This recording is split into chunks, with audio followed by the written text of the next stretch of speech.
Welcome back. Let the day go. Tonight, we travel. We are going back to the 14th century, to a kingdom so vast, so wealthy, so alive with color and sound and story, that the rest of the world could barely comprehend it existed. The Mali Empire. At its height, it stretched across 3 million square kilometers of West Africa.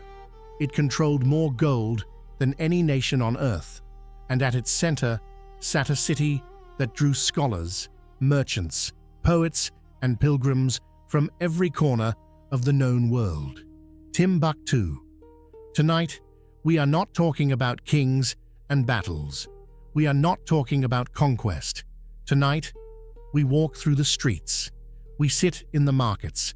We eat the food. We hear the music. Tonight, we find out what it actually felt like to be alive in the Mali Empire. Settle in. Close your eyes when you are ready. The story begins now. Imagine waking before sunrise. The air is still cool.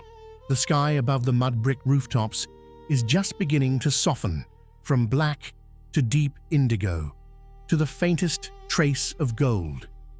In a typical home in Timbuktu in the year 1350, you would rise to the sound of the call to prayer, drifting across the city. The Djingar Eber Mosque, one of the largest in the world at the time, sat just a short walk from most homes. Your home is built from banko, mud brick, dried hard in the sun, plastered smooth.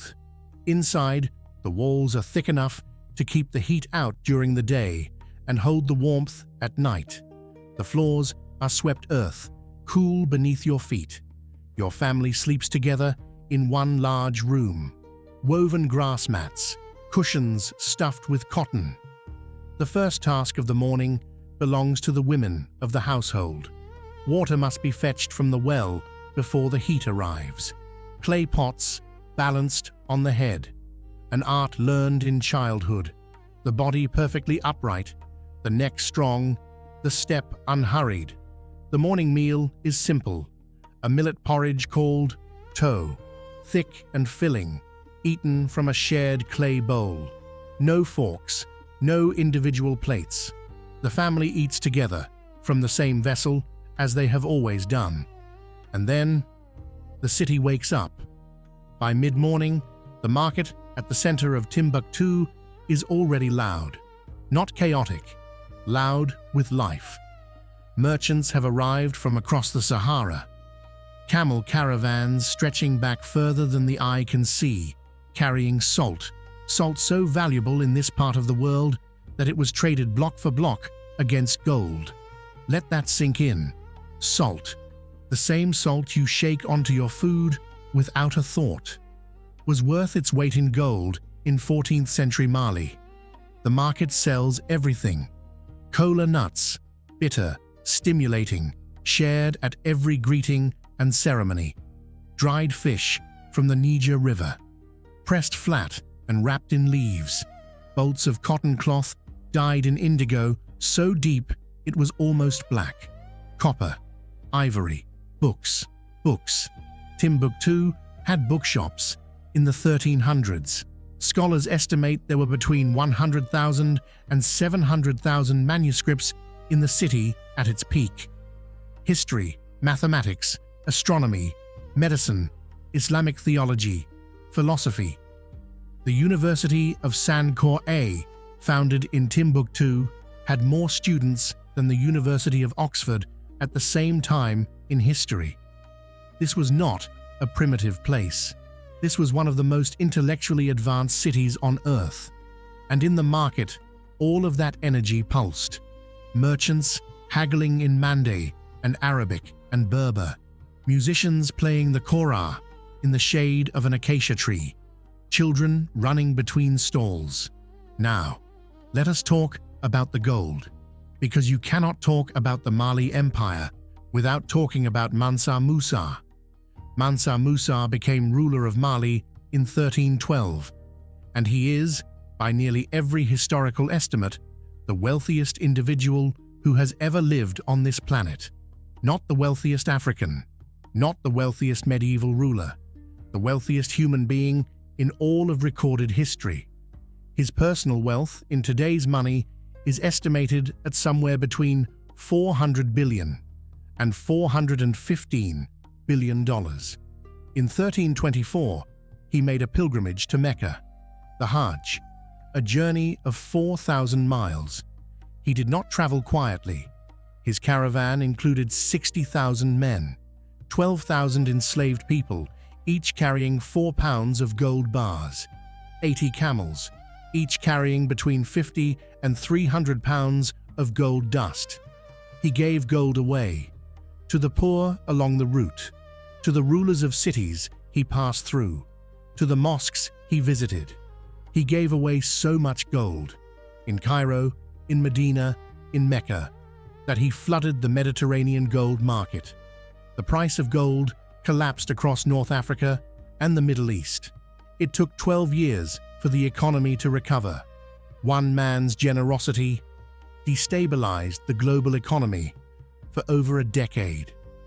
Back in Mali, the ordinary people of Timbuktu knew their ruler was extraordinary, but life for them was not gold bars and royal processions.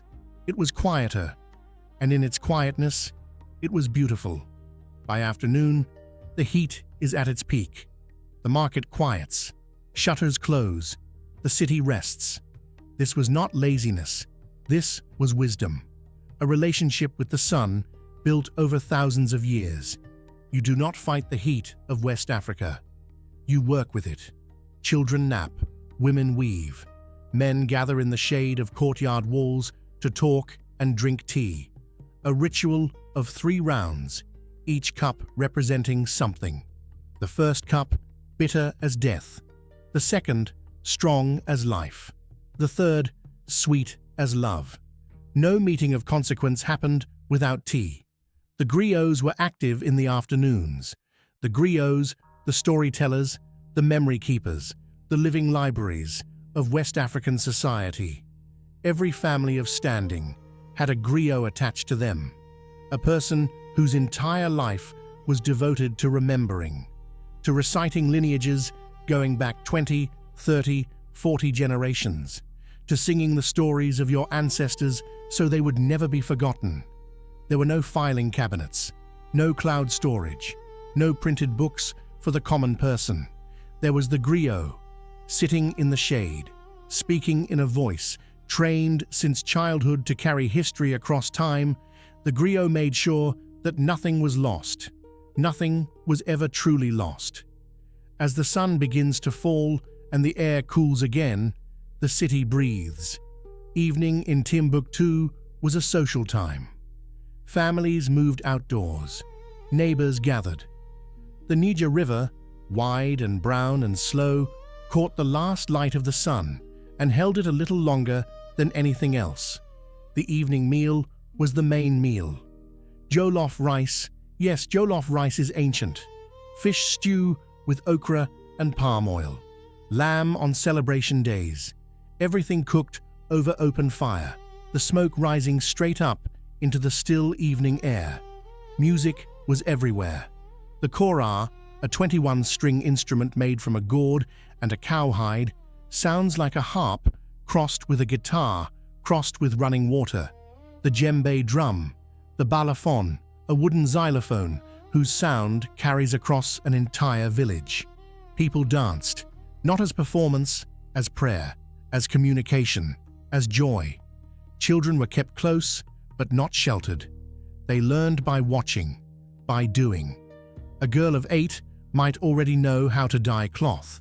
A boy of 10 might already be apprenticed to a craftsman, a blacksmith, a leather worker, a weaver. The night came slowly to Mali, and with it came the stars.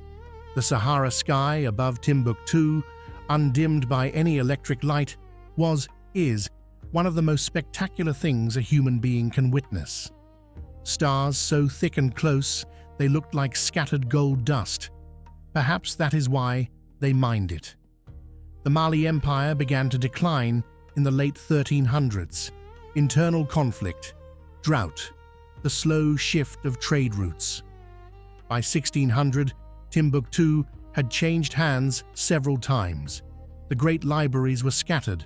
Some manuscripts were buried by families determined to protect them. Others were carried across the desert on the backs of camels, hidden beneath robes and grain sacks. Many survived. Today, hundreds of thousands of those manuscripts still exist, held in private family collections across Mali, in libraries in South Africa and Morocco, in universities around the world. Scholars are still translating them, still discovering what was written there centuries ago by people who believed that knowledge was the most valuable thing a person could possess. More valuable than gold, more valuable than salt. They were right. The story of the Mali Empire is not a story of what was lost. It is a story of what was built, what was treasured, what was passed on. And tonight, for a few quiet minutes, you were there. You walked through the market. You heard the Korah. You sat in the shade and drank your tea. The ancestors held this, and now you know it too.